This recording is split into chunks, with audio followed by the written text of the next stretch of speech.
Em 1º de maio de 1994, o circuito de Imola, na Itália, recebeu um dos dias mais trágicos da história do automobilismo. Após um fim de semana marcado por acidentes, Ayrton Senna da Silva, tricampeão mundial de Fórmula 1 e herói de uma geração, perdeu a vida após colidir violentamente na curva Tamburello durante o GP de San Marino. O impacto destruiu a suspensão do carro, lançou a roda dianteira contra o cockpit e deixou um Brasil em luto. A tragédia, transmitida ao vivo para milhões, gerou investigações, mudanças nas normas de segurança e alimentou teorias conspiratórias. Este roteiro reconstrói os eventos daquele fim de semana, explora as causas da colisão e discute o legado do piloto. Sem sensacionalismo, buscamos apresentar os fatos fundamentados em fontes fidedignas e honrar a memória do maior ídolo do esporte brasileiro. Capítulo 1. O caminho até 1994. Desde muito cedo, Ayrton cresceu em um ambiente onde velocidade e motores faziam parte do cotidiano. Aos 4 anos, ganhou um kart construído por seu pai e, em vez de brinquedo, tornou-se ferramenta para domar reflexos e sentir o limite do controle. A cada volta na pista de Interlagos ou nas avenidas vazias do bairro, ele desenvolvia uma relação quase mística com o ato de pilotar. Não se tratava de vencer apenas, mas de fundir homem e máquina numa dança precisa de frenagens, aceleração e traçados perfeitos. Essa obsessão pelo detalhe foi a marca registrada da carreira de Senna. Quando chegou à Fórmula 1, no início da década de 1980, encontrou um cenário em transformação. Os carros turbo, com potência brutal, exigiam precisão milimétrica, e as equipes menores lutavam para desafiar gigantes como McLaren, Ferrari e Williams. No primeiro ano, correndo por uma equipe modesta, Ayrton sentiu na pele a dificuldade de competir com um equipamento inferior. Enfrentava problemas mecânicos frequentes, estruturas improvisadas e pouca confiança de patrocinadores. Ainda assim, surpreendia ao colocar o carro entre os mais rápidos nos treinos, disputando posições com pilotos consagrados. Sua postura combativa, a mistura de coragem e técnica, chamava a atenção de engenheiros e chefes de equipe. A chuva que assustava muitos parecia ser sua aliada. Nas pistas molhadas enxergava linhas invisíveis e mantinha o controle quando os demais aquaplanavam. Narradores da época diziam que ele andava sobre a água. O jovem piloto não aceitava. Resultados medianos. Passava horas no box com mecânicos, perguntando sobre cada componente, analisando dados e propondo ajustes. Questionava desde a pressão dos pneus até a aerodinâmica das asas. Esse perfeccionismo o aproximou da ciência, por trás do automobilismo, e o fez compreender que o talento precisa de um carro equilibrado. Em corridas históricas como o GP de Mônaco de 1984, quando guiou um equipamento inferior sob tempestade e quase venceu, demonstrou ao mundo que seu diferencial era mental. Enquanto outros hesitavam, ele enxergava oportunidades. Mônaco, Silverstone, Spa. Cada circuito servia de laboratório para testar limites. Senna via a Fórmula 1 como um quebra-cabeça complexo, no qual a física, a mecânica e a psicologia se uniam. E ele desejava dominá-lo. À medida que amadurecia, buscava oportunidades em equipes maiores. A mudança para uma escuderia tradicional, com melhores recursos, trouxe nova fase. Seu estilo de pilotagem, agressivo e ao mesmo tempo elegante, encontrou máquinas capazes de traduzir suas intenções em velocidade pura. Os duelos com contemporâneos de peso, as ultrapassagens milimétricas e a determinação em treinos classificatórios, sempre buscando a pole position, fizeram de suas corridas verdadeiros espetáculos. Contudo, por trás da aura de invencível, havia um ser humano inquieto, que não se acomodava com vitórias. Ele almejava mais do que troféus. Queria transformar a forma de correr. Passava horas com engenheiros discutindo novas soluções, experimentando componentes, debatendo segurança. Buscava a perfeição e não admitia falhas, nem em si, nem no carro. Assim, quando aceitou o desafio de pilotar para a Williams em 1994, sabia que deixava uma equipe vencedora para ingressar em um projeto ambicioso. A Williams vinha de títulos consecutivos e prometia um chassi sofisticado. No entanto, A FIA havia banido recursos eletrônicos como suspensão ativa e controle de tração, tornando os carros difíceis de pilotar. O novo FBA-16 mostrou-se arisco, com aerodinâmica instável e comportamento imprevisível em curvas de alta. Ayrton, acostumado a confiar plenamente no equipamento, sentiu a diferença já nas primeiras voltas. Abandonou as 2 corridas iniciais do campeonato e, apesar da frustração, manteve-se obstinado. Seus longos encontros com engenheiros, sua insistência em participar da preparação do carro e sua capacidade de motivar a equipe revelaram-se ainda mais intensos. A temporada era longa e ele acreditava que, com trabalho, o carro se tornaria competitivo. Portanto, o cenário que antecede Imola é de um piloto no auge de sua maturidade profissional, disposto a enfrentar adversidades técnicas e regras novas em busca do 4º título mundial. Não mais o garoto que sonhava nas pistas de kart, mas o homem que liderava uma equipe inteira com sua visão. Esse capítulo prepara o terreno para entender a dramaticidade do fim de semana negro. Não é apenas a história de um tricampeão, mas de alguém que se reinventava a cada desafio, disposto a ultrapassar limites em nome da paixão pela velocidade e da incessante busca pela perfeição. Capítulo 2. O fim de semana negro começa. O GP de San Marino de 1994 transformou-se no fim de semana negro. Já na sexta-feira, 29 de abril, o brasileiro Rubens Barrichello, então piloto da Jordan, sofreu um forte acidente durante o treino. O jovem perdeu o controle do carro, saltou sobre a zebra da variante Bassa e se chocou violentamente contra uma barreira de pneus. Barrichello foi atendido no centro médico e ficou apenas com escoriações e um nariz quebrado. Senna ficou muito abalado e visitou o compatriota no hospital, um gesto de preocupação que mostrava o senso de responsabilidade com os colegas. No sábado, 30 de abril, durante a qualificação, a tragédia se agravou. O austríaco Roland Ratzenberger, piloto da pequena Syntec, tentava se classificar para sua segunda corrida na Fórmula 1. Na volta rápida, a asa dianteira de seu carro se soltou na curva Villeneuve. Sem carga aerodinâmica, o carro seguiu reto e bateu violentamente contra o muro. A morte foi confirmada no mesmo dia. Ratzenberger, com 33 anos, tornou-se o primeiro piloto a morrer em um fim de semana de grande prêmio em 8 anos. Para Senna, que acompanhou o resgate, foi um choque. Ele pegou um carro de segurança para ir até o local do acidente e teria dito ao diretor médico Sid Watkins que cogitava não correr. Entretanto, sentiu que tinha de continuar e decidiu homenagear o colega levando uma pequena bandeira austríaca em seu cockpit. Após esse choque, o paddock de Imola parecia paralisado.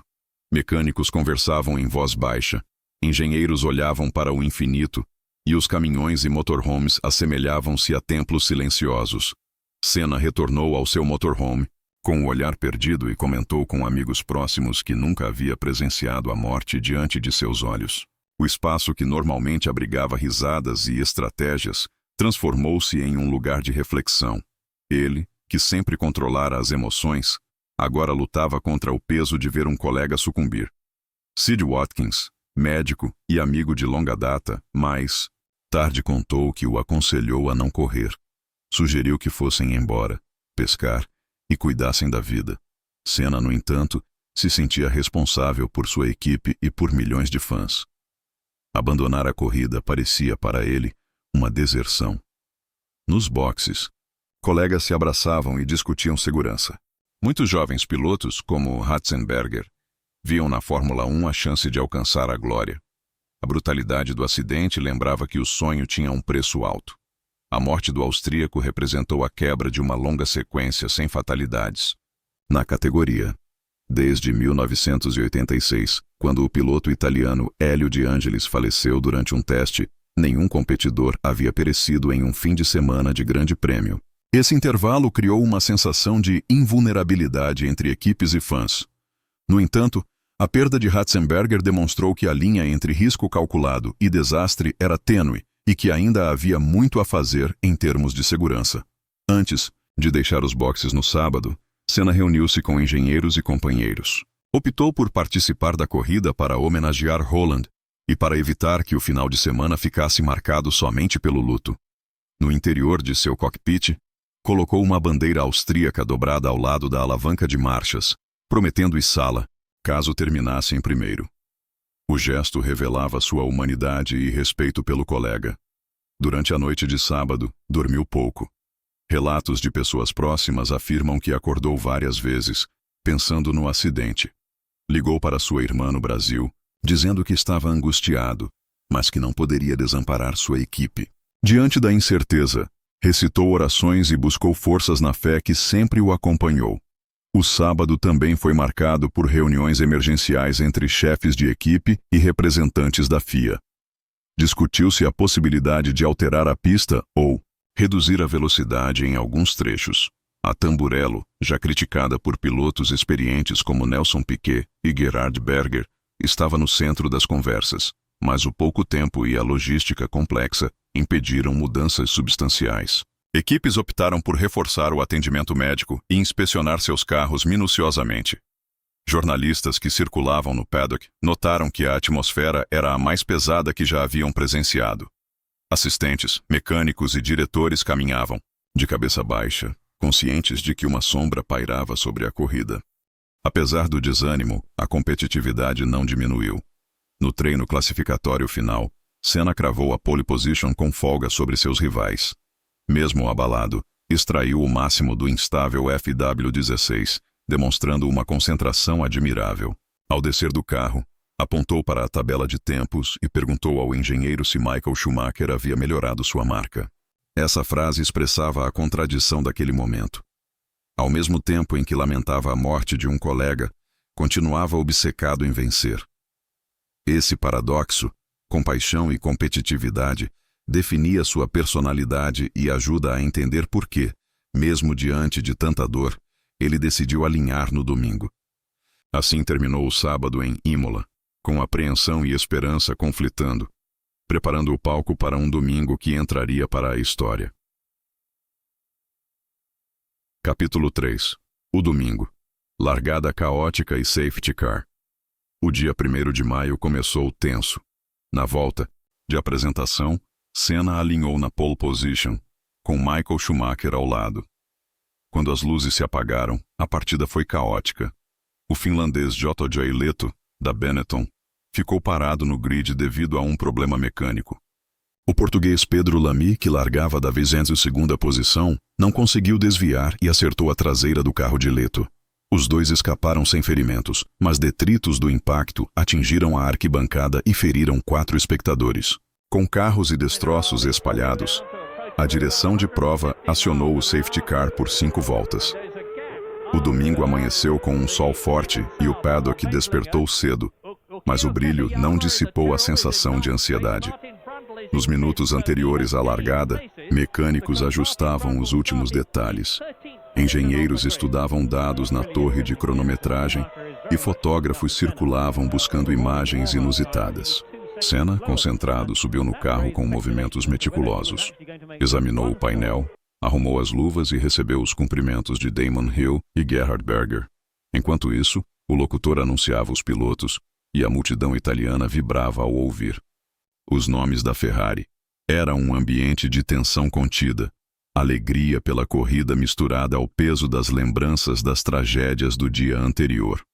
Quando as luzes vermelhas finalmente se apagaram, a largada foi tudo, menos ordenada.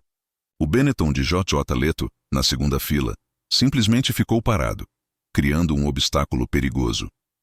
Pedro Lamy vinha da última fila e, com a visibilidade reduzida, notou o carro imobilizado tarde demais. Colidiu com força, lançando destroços por toda parte. Fragmentos de fibra e metal voaram sobre a pista e parte caiu na arquibancada, ferindo espectadores. As imagens de rodas soltas cruzando a tela chocaram famílias que assistiam pela televisão.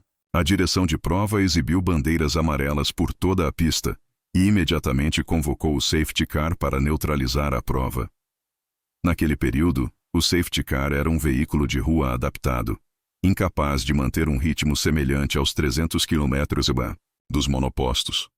Para os pilotos, obrigados a seguir o carro de segurança, Cada volta parecia interminável. Os pneus de competição, desenhados para altas temperaturas, esfriavam rapidamente e ficavam quadrados, dificultando o controle. Senna, atento, fazia gestos com as mãos e gritava pelo rádio pedindo ao diretor de prova que acelerasse. O ritmo. Schumacher concordava. Ambos sabiam que pneus frios e freios resfriados aumentavam o risco de perda de aderência na retomada da corrida. Relatos descrevem Senna balançando a cabeça em reprovação, preocupado com o ritmo lento imposto. Enquanto rodavam lentamente, engenheiros nas garagens debatiam se deveriam chamar seus pilotos para uma parada extra. Era um dilema. Permanecer na pista significava perder temperatura nos pneus. Mas entrar nos boxes e sair atrás do pelotão também representava riscos estratégicos. Senna conversava com o engenheiro David Brown via rádio, tentando manter os pneus aquecidos com zigue-zagues discretos. Ao mesmo tempo, lembrava da bandeira austríaca guardada para a homenagem. O safety car permaneceu à frente por 5 voltas, permitindo que comissários removessem detritos e socorressem os espectadores feridos. O público nas arquibancadas, que minutos antes vibrava, agora assistia em silêncio à cena inusitada de carros de Fórmula 1 andando lentamente em fila indiana.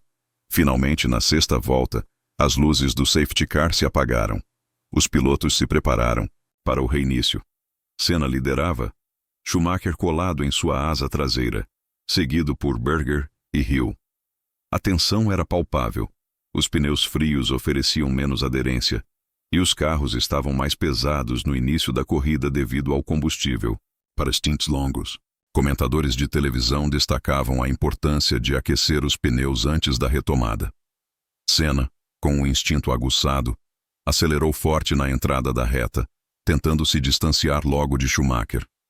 Esse momento no qual a potência dos motores ecoava pelo Vale de Imola deveria ser apenas mais uma disputa. No entanto, tornou-se o prelúdio da tragédia que se desenrolaria.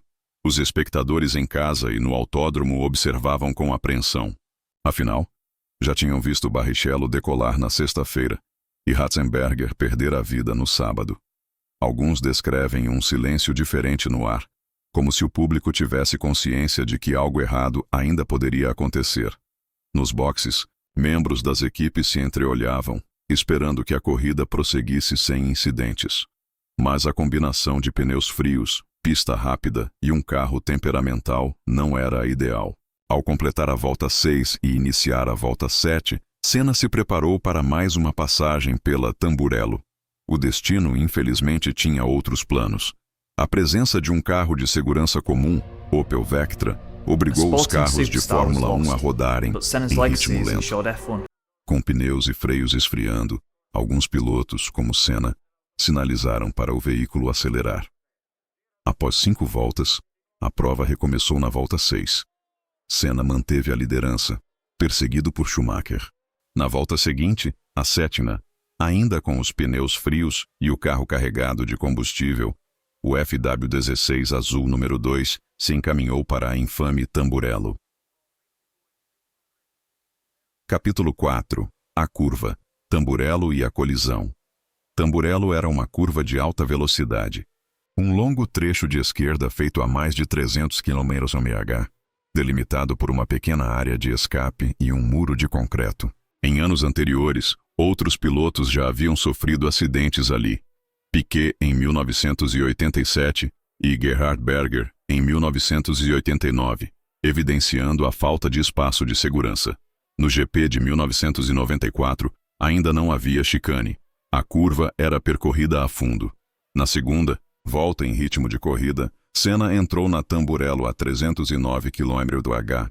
Telemetria recuperada do carro indicou que, ao perceber um problema, ele freou forte. Reduziu 2 marchas e ainda assim atingiu o muro a 211 km/h.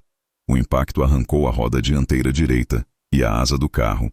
Outra explicação apontada por engenheiros considera a aerodinâmica. O FW16 era extremamente baixo, e depois das voltas lentas atrás do safety car, os pneus esfriaram e esvaziaram levemente.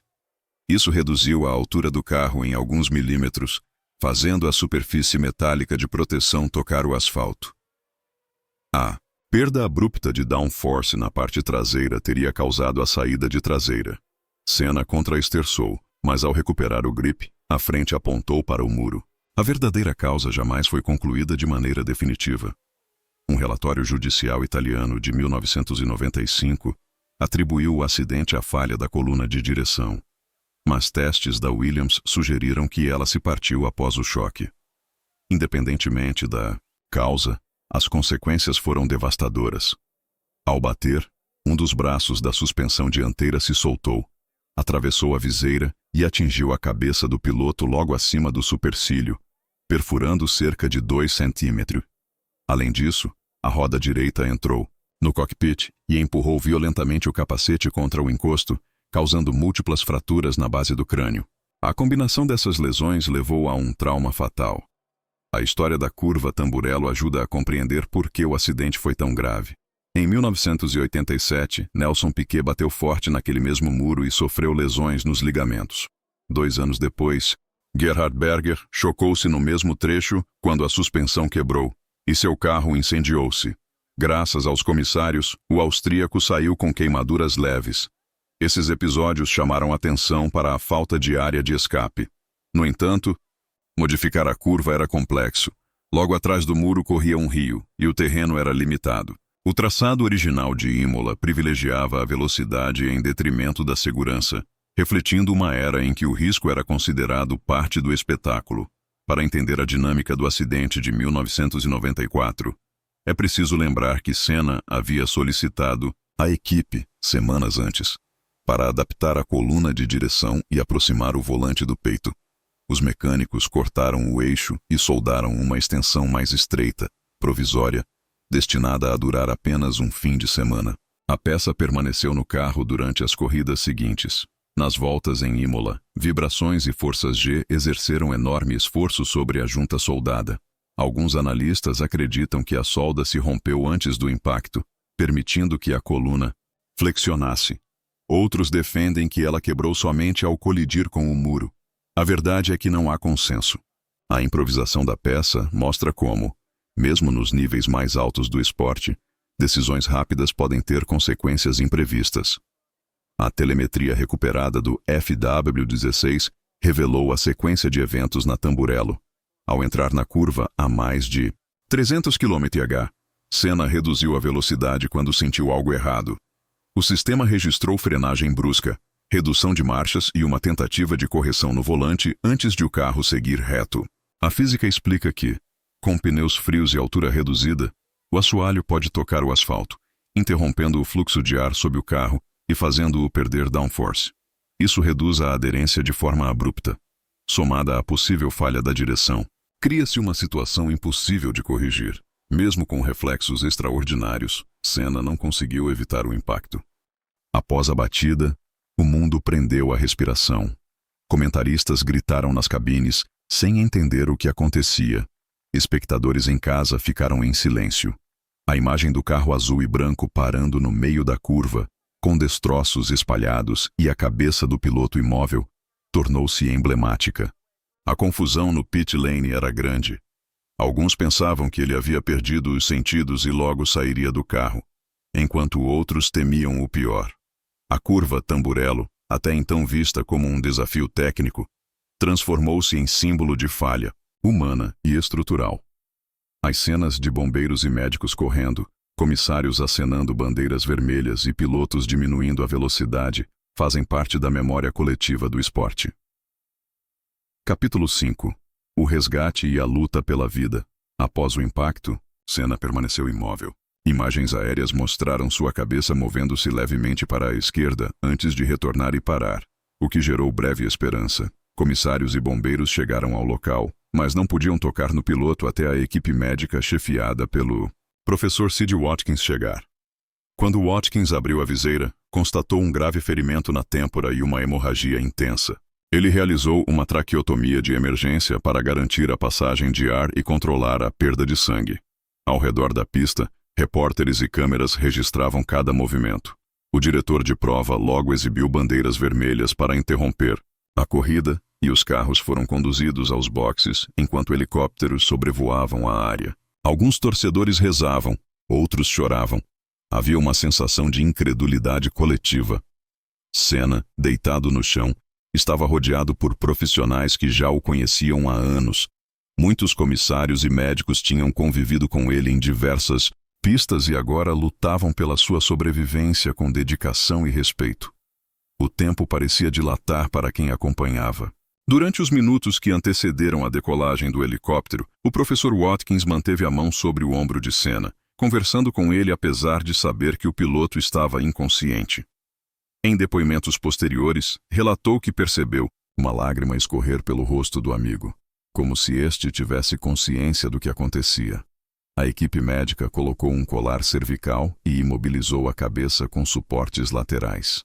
O socorrista responsável pelo transporte descreveu em entrevistas que todos estavam conscientes da gravidade e que a estrutura leve do helicóptero parecia tremer com o peso do momento. Às 14h30, o helicóptero decolou rumo a Bolonha.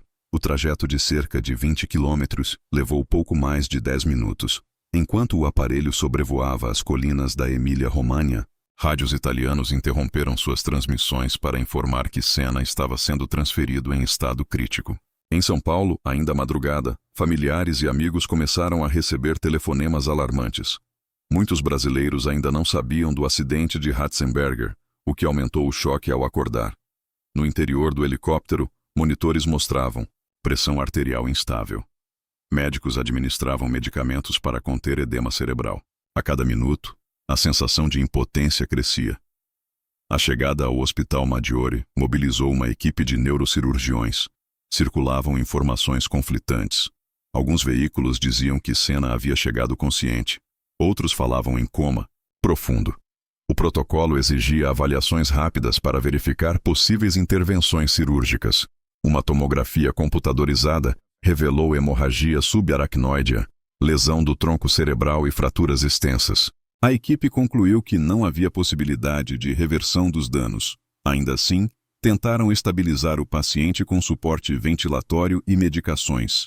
Do lado de fora, jornalistas aguardavam e torcedores cantavam o tema da vitória em coro abafado, sem saber se era uma despedida.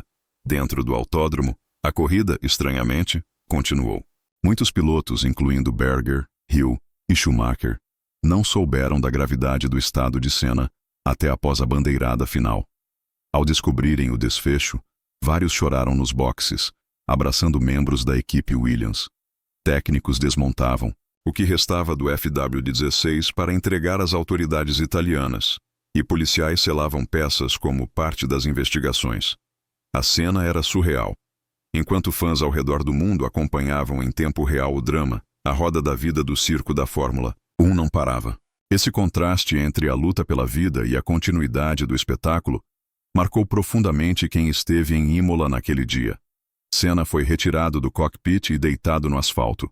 Watkins relatou que, ao levantar as pálpebras, percebeu pelo tamanho das pupilas que o piloto havia sofrido um dano cerebral massivo. A equipe médica solicitou um helicóptero e manteve o brasileiro estável durante o voo de 43 minutos até o Hospital Maggiore, em Bolonha. Durante o percurso, o coração de Senna parou por volta das 15h10, mas foi reanimado. Seu irmão Leonardo providenciou que um padre administrasse os últimos sacramentos. No hospital, uma tomografia confirmou o diagnóstico de traumatismo crânioencefálico grave. Às 18h37, o coração parou novamente e os médicos decidiram não reanimá-lo. A morte foi anunciada oficialmente às 18h40. Entretanto, procedimentos judiciais italianos exigem que a morte em eventos esportivos seja investigada. Por isso, o relatório oficial registrou o horário de 14h17, momento do impacto, como morte cerebral. A controvérsia sobre quando Senna realmente morreu gerou debates éticos. Alguns profissionais argumentam que a equipe médica o manteve vivo apenas para cumprir formalidades. Capítulo 6. Luto nacional e funeral. No Brasil, a notícia chocou o país. Televisoras interromperam a programação para transmitir boletins sobre a morte do ídolo. 3 dias de luto oficial foram decretados.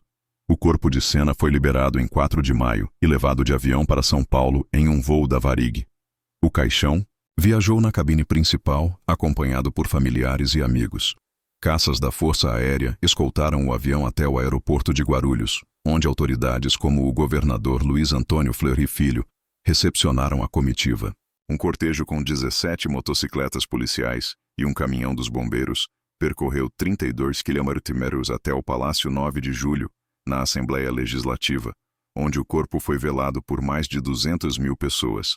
Em 5 de maio, mais de 1 milhão de pessoas acompanharam o funeral pelas ruas de São Paulo, o maior cortejo da história da cidade. O caixão foi coberto com a bandeira brasileira e conduzido por colegas de pista e amigos, como Alain Prost, Gerhard Berger, Rubens Barrichello, Damon Hill e Emerson Fittipaldi. Um pelotão da artilharia prestou saudação de 21 tiros, e 7 aviões da Força Aérea Brasileira sobrevoaram em formação de diamante. A lápide de Senna no cemitério do Morumbi traz a inscrição "Nada pode me separar do amor de Deus", refletindo sua fé. O anúncio da morte abalou o Brasil como poucas notícias na história recente. Nas horas seguintes, emissoras de televisão interromperam novelas e programas de auditório para exibir plantões emocionados. Apresentadores choravam ao vivo e especialistas tentavam explicar o que acontecera em Imola. Em igrejas, pessoas se reuniram espontaneamente para orar. Nas ruas, torcedores vestiam camisetas com o rosto do piloto e acendiam velas. Senna era mais do que um esportista. Representava a esperança de um país que enfrentava dificuldades econômicas e buscava orgulho. Sua partida criou um vazio coletivo que uniu desconhecidos em luto. O translado do corpo do piloto da Itália para o Brasil foi acompanhado com solenidade. Após a liberação judicial, o caixão foi envolto em bandeiras do Brasil e da Williams e escoltado por uma guarda de honra até o aeroporto de Bolonha. Mesmo no exterior, centenas de italianos se despediram com aplausos. No voo da Varig, os familiares ocupavam assentos próximos. As horas de viagem foram marcadas por silêncio e lágrimas. Ao chegar em Guarulhos, houve um momento de emoção, quando o avião foi recebido por jatos da Força Aérea que dispararam salvas de água como homenagem. A imprensa mundial noticiou cada detalhe do cortejo, destacando a dimensão do ídolo brasileiro. O velório montado na Assembleia Legislativa de São Paulo teve filas que se estendiam por quilômetros. Pessoas de diferentes idades e classes sociais esperavam por horas para passar alguns segundos diante do caixão aberto. Muitos ajoelhavam, faziam o sinal da cruz ou cantavam trechos de hinos. Anônimos relatavam que sentiam como se perdessem um membro da família. Colegas de pista compareceram. Alain Prost, rival nos anos 1980, chorou e consolou a mãe de Senna. Nigel Mansell e Jackie Stewart levaram coroas de flores. O presidente Itamar Franco decretou luto oficial e ministros interromperam agendas para comparecer. A infraestrutura precisou ser reforçada, com banheiros químicos e postos de atendimento médico para atender as massas. No cortejo fúnebre, que saiu da Assembleia em direção ao cemitério do Morumbi, estima-se que mais de 1 milhão de pessoas tomaram as ruas. Pessoas subiam em árvores, postes e telhados para ver passar o caminhão dos bombeiros que carregava o caixão. Motos batedoras de polícia abriam caminho lentamente e voluntários distribuíam água. Em certos trechos, o cortejo precisava parar devido à multidão. Nesse momento, palmas ecoavam em uníssono. Crianças escreviam mensagens em cartazes agradecendo ao ídolo por inspirá-las. Nas varandas dos prédios, faixas diziam: "Obrigado, Senna". O clima era de tristeza, mas também de gratidão por tudo que o piloto representou.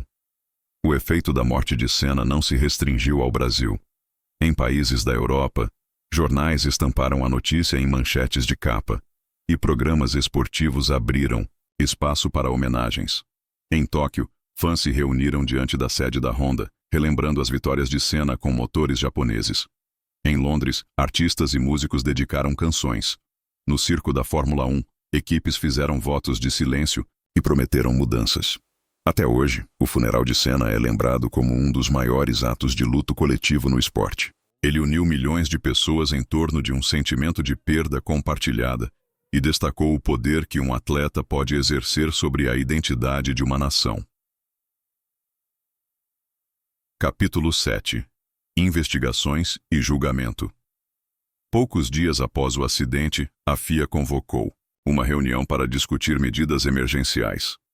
As primeiras ações incluíram mudanças nos procedimentos de pit lane e no uso de combustível, visando reduzir riscos imediatos. Em maio, relatórios técnicos começaram a analisar o que havia acontecido. Um documento judicial italiano de 500 páginas, concluído em fevereiro de 1995, atribuiu a causa do acidente à falha da coluna de direção, modificada a pedido de Senna. Membros da equipe Williams, incluindo o projetista Adrian Newey e o chefe Patrick Head, foram indiciados por homicídio culposo, mas posteriormente absolvidos devido à dificuldade de provar que a peça se rompeu antes do impacto. Outra linha de investigação considerou a aerodinâmica e o assoalho do FW16. Testes da Williams e de especialistas em segurança sugeriram que o carro pode ter decolado após tocar o asfalto, perdendo sustentação. Como demonstra o raciocínio da física, a proximidade do carro com o solo cria baixa pressão e gera downforce. Mas se o assoalho toca o asfalto, o fluxo de ar é interrompido, provocando perda de aderência. Relatórios apontaram que a altura dos carros deveria aumentar e os difusores, asas e laterais de cockpit precisavam de restrições. Assim, embora a coluna de direção alterada seja uma explicação plausível, a comunidade técnica jamais chegou a um consenso definitivo.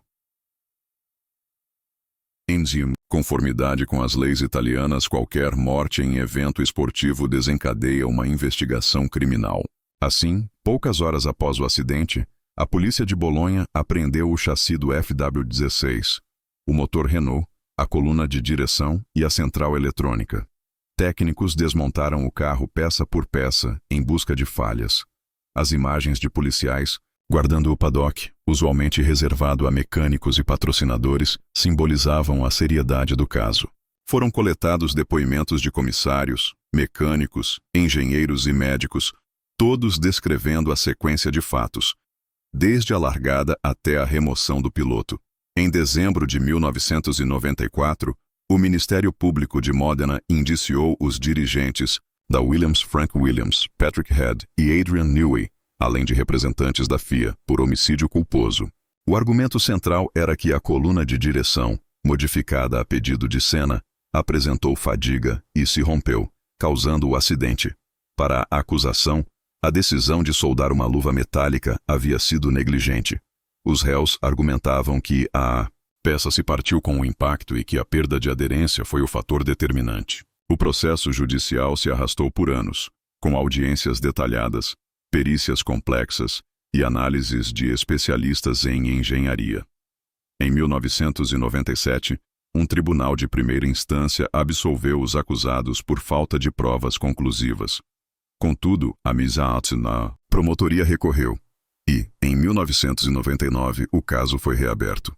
O Tribunal de Apelação condenou Patrick Head a 1 ano de prisão, pena posteriormente convertida em multa, alegando responsabilidade indireta pela falha da solda. Adrian Newey foi absolvido por entender-se que não participara da modificação da coluna.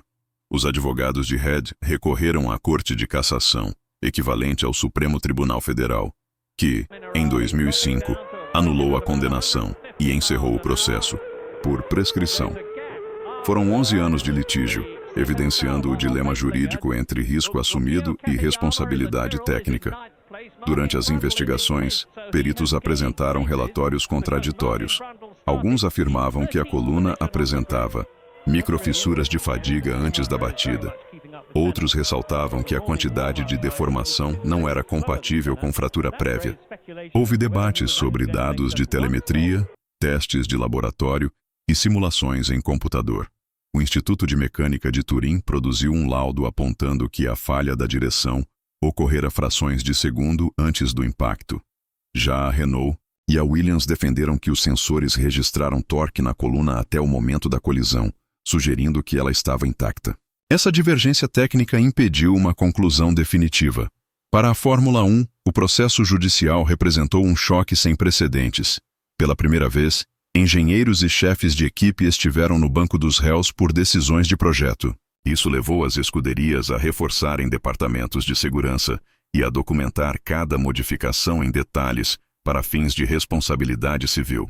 A FIA criou protocolos para investigar acidentes com independência, incluindo caixas pretas e sensores adicionais para monitorar componentes críticos. Ao final, embora ninguém tenha sido condenado de forma definitiva, o julgamento serviu como alerta. No esporte a motor, decisões de engenharia têm implicações legais e éticas que transcendem a pista. Capítulo 8. Reformas de segurança. E legado esportivo. A morte de Senna e a de Ratzenberger levaram a Fórmula 1 a revisar seus padrões de segurança. No Grande Prêmio de Mônaco, 2 semanas depois, as primeiras posições do grid foram deixadas vazias com as bandeiras brasileira e austríaca pintadas no asfalto em homenagem aos pilotos.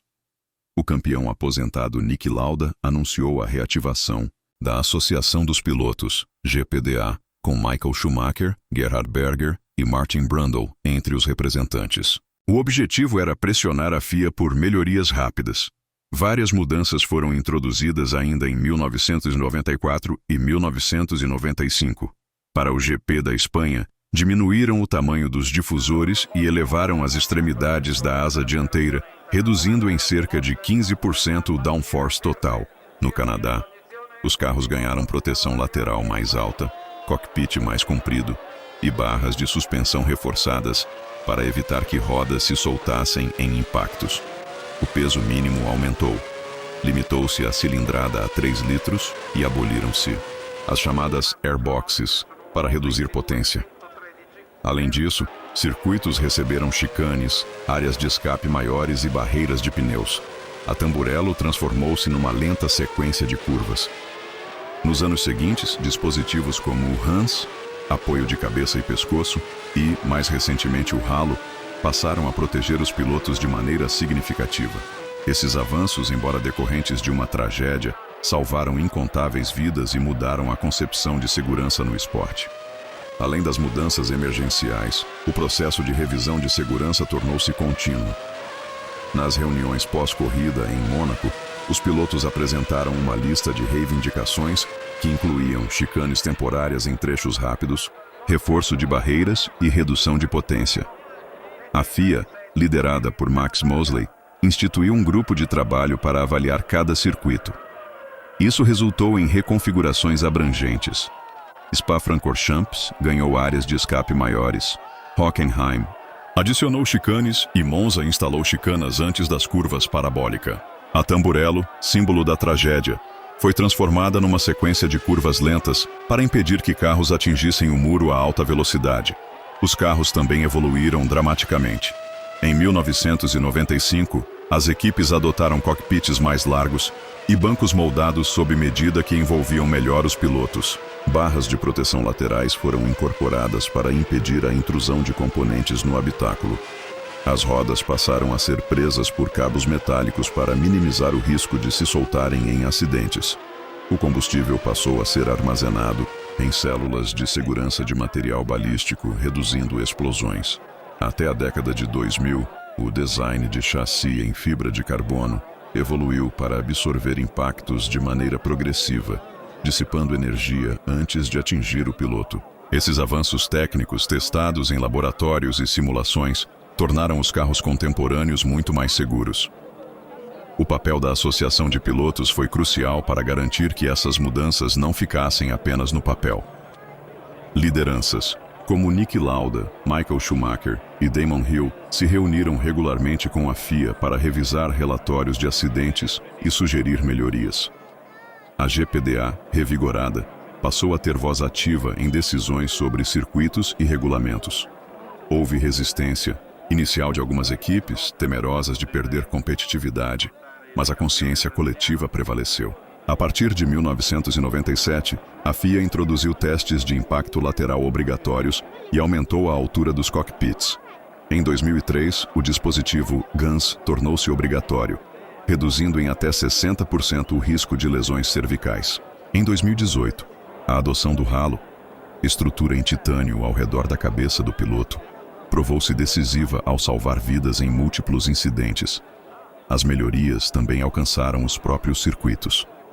Barreiras de proteção de energia absorvente, como o sistema SAFER, foram instaladas em curvas rápidas. Asfalto abrasivo substituiu cascalho em áreas de escape para desacelerar carros sem capotar. Sistemas de extração rápida de pilotos foram padronizados e equipes de resgate passaram por treinamento constante. No GP do Canadá de 2007, Robert Kubica sobreviveu a um acidente de 290 km/h, graças a essas medidas, evidenciando seu sucesso.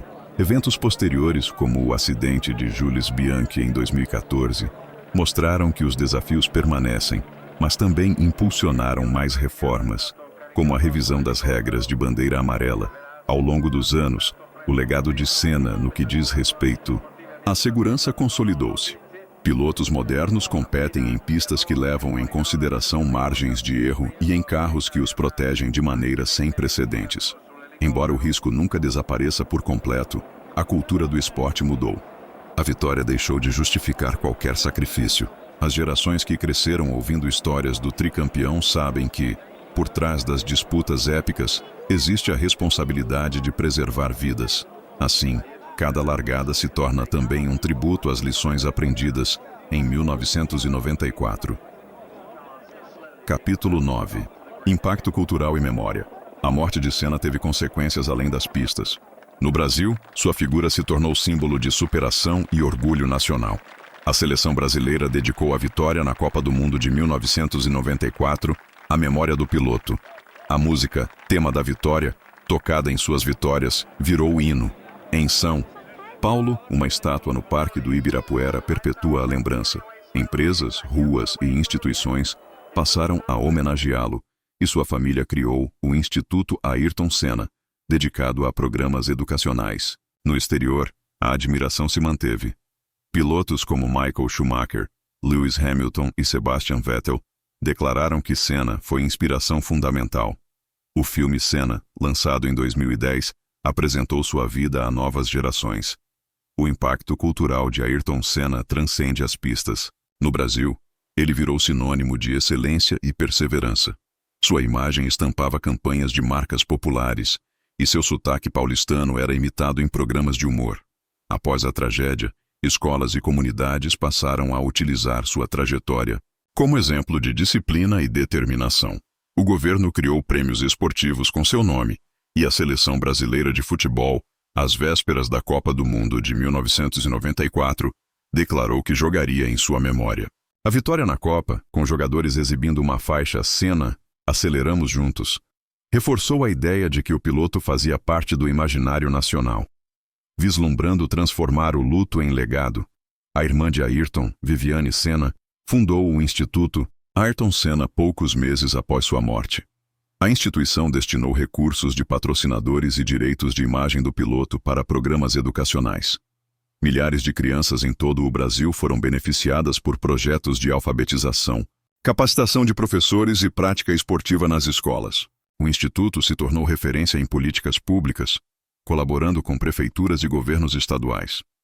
Assim, a memória de Senna não ficou restrita ao culto, mas concretizou-se em investimentos em educação e cidadania, uma causa que ele mesmo manifestou em vida.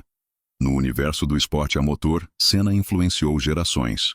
Pilotos brasileiros como Rubens Barrichello e Felipe Massa assumiram o volante inspirados por seu exemplo. Campeões estrangeiros, como Lewis Hamilton e Sebastian Vettel, declararam que assistiam às corridas de Senna quando crianças e sonhavam em imitá-lo. Frases ditas pelo tricampeão, como "se você não está tentando uma ultrapassagem, você não é mais piloto", tornaram-se mantras. A postura agressiva, mas respeitosa, ajudou a definir o padrão de comportamento de pilotos modernos. E a atenção dele à preparação física influenciou a profissionalização do treinamento atlético na modalidade. A influência de Senna também alcançou as artes. Músicos compuseram canções em sua homenagem, como Pelados em Santos, dos Mamonas Assassinas e Super-Homem, de Djavan. Escritores lançaram biografias e romances ficcionais inspirados em sua vida. Cineastas produziram documentários e filmes, com destaque para Senna, de 2010, que reuniu imagens inéditas e depoimentos emocionantes. O documentário venceu prêmios internacionais e apresentou a história do piloto a uma geração que não o viu correr. Nas redes sociais, Fãs compartilham fotos, frases e lembranças, mantendo-o vivo na memória coletiva. Murais pintados. Em favelas e avenidas exibem seu rosto sorridente ao lado da bandeira nacional. Além da cultura de massa, Senna tornou-se referência moral. Em palestras corporativas, suas qualidades, foco, trabalho em equipe e persistência são estudadas como exemplo de liderança. A espiritualidade que demonstrava, mencionando Deus e citando a Bíblia em entrevistas, inspirou muitos brasileiros a conciliar fé e esporte. Essa faceta reforça a percepção de que o piloto era completo. Talentoso, competitivo, solidário e espiritualmente conectado. Até projetos urbanísticos foram batizados em sua homenagem, como avenidas, parques e escolas, refletindo a onipresença de seu nome no cotidiano brasileiro. 3 décadas após sua morte, Ayrton Senna permanece figura recorrente em discussões sobre identidade nacional. Em conversas de bar, recorda-se suas vitórias icônicas, como a de Interlagos em 1991, quando pilotou com apenas 2 marchas. Em eventos esportivos, sua figura é frequentemente mencionada como inspiração. Ao percorrer o Parque Ibirapuera, em São Paulo, jovens param para tirar fotos ao lado de sua estátua. Erguida com recursos privados e doações de fãs, a obra é local de peregrinação a cada 1º de maio. No exterior, autódromos batizam curvas com seu nome, e museus de automobilismo exibem capacetes e macacões usados por ele. A memória de Senna transformou-se em mito, mas um mito ancorado em valores, conquistas e causas que continuam a reverberar. Capítulo 10. Mitos, teorias e a verdade. Após o acidente, teorias conspiratórias surgiram. Fotos da capacete danificado mostravam um orifício na viseira, alimentando rumores de disparo de arma de fogo. Especialistas analisaram o capacete e concluíram que o suposto buraco era reflexo ou parte do sistema de ventilação. Não havia evidência de bala. Algumas pessoas sustentam que a barra de suspensão não teria perfurado o capacete, mas imagens e laudos indicam que um pedaço da suspensão entrou pela viseira e atingiu a testa de Senna, enquanto a roda comprimia sua cabeça contra o encosto. Não houve arma ou sabotagem. O incidente foi resultado de falha mecânica e de condições inseguras do circuito. Outro debate envolve o horário da morte. A autópsia registrou que o choque causou múltiplas fraturas na base do crânio e ruptura da artéria temporal. Médicos presentes argumentaram que a lesão era incompatível com vida independente. Ainda assim, Senna foi mantido em ventilação mecânica por horas para obedecer à legislação italiana. Essa demora alimentou especulações, mas a realidade é que, clinicamente, o piloto já estava sem atividade cerebral no autódromo. No campo das causas, as versões variam entre a ruptura da coluna de direção, a perda de sustentação aerodinâmica ou a combinação de fatores. A investigação judicial italiana apontou a quebra da barra soldada, enquanto estudos da equipe Williams contestaram, sugerindo que a peça se partiu no impacto. Fato é que a conjunção de um carro instável, modificações improvisadas e um circuito de alta velocidade com área de escape limitada criaram a tempestade perfeita. O julgamento em 1997 absolveu os engenheiros por falta de provas definitivas. Entre as teorias mais insólitas está a de que Senna teria sido atingido por um atirador posicionado nas árvores próximas a Tamburello. A especulação nasceu de uma fotografia do capacete em que uma sombra parecia um furo de bala. Na era pré-internet, a imagem se espalhou em revistas e gerou conjecturas. Especialistas em balística e fabricantes de capacetes analisaram a peça e confirmaram que o suposto buraco era reflexo ou abertura de ventilação. Além disso, exames realizados na autópsia não encontraram projétil ou ferida compatível com disparo. A teoria do atirador, embora sensacionalista, encontrou eco em quem não aceitava explicações técnicas para a tragédia. Outra hipótese recorrente sugere que a Benetton de Michael Schumacher teria adulterado o carro com dispositivos ilegais e contribuído para o acidente. Essa narrativa se baseia no domínio de Schumacher nas corridas iniciais de 1994 e nas acusações de uso de controle de tração. Entretanto, não há evidência de ligação entre suposta fraude e a quebra da direção do Williams. Investigações da FIA sobre irregularidades no software da Benetton resultaram em multas, mas não apontaram envolvimento no acidente de Senna. A rivalidade entre os pilotos alimentou suspeitas, mas as conclusões oficiais são claras em separar as questões. Também há quem diga que Senna estaria deprimido e teria acelerado rumo ao muro deliberadamente. Amigos e familiares refutam essa insinuação com veemência. Senna era competitivo e estava motivado a vencer com a Williams, ainda que o carro fosse instável. Após a morte de Ratzenberger, cogitou não correr, mas decidiu alinhar para homenagear o austríaco. No domingo demonstrou foco e velocidade, jamais manifestou desejo de desistir da vida. A mistura de tristeza e vontade de vencer faz parte da complexidade humana, mas não sustenta a ideia de um gesto voluntário.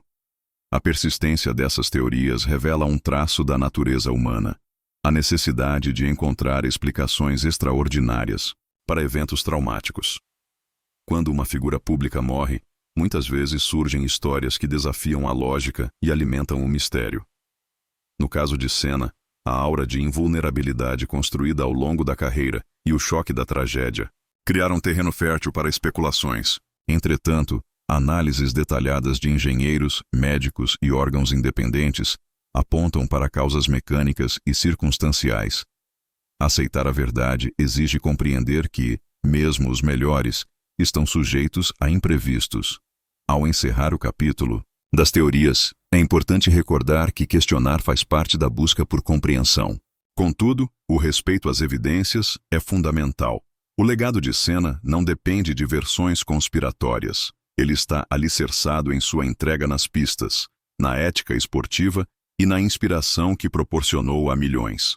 Ao focar nas verdades, honramos sua memória com dignidade. A morte de Ayrton Senna foi um divisor de águas.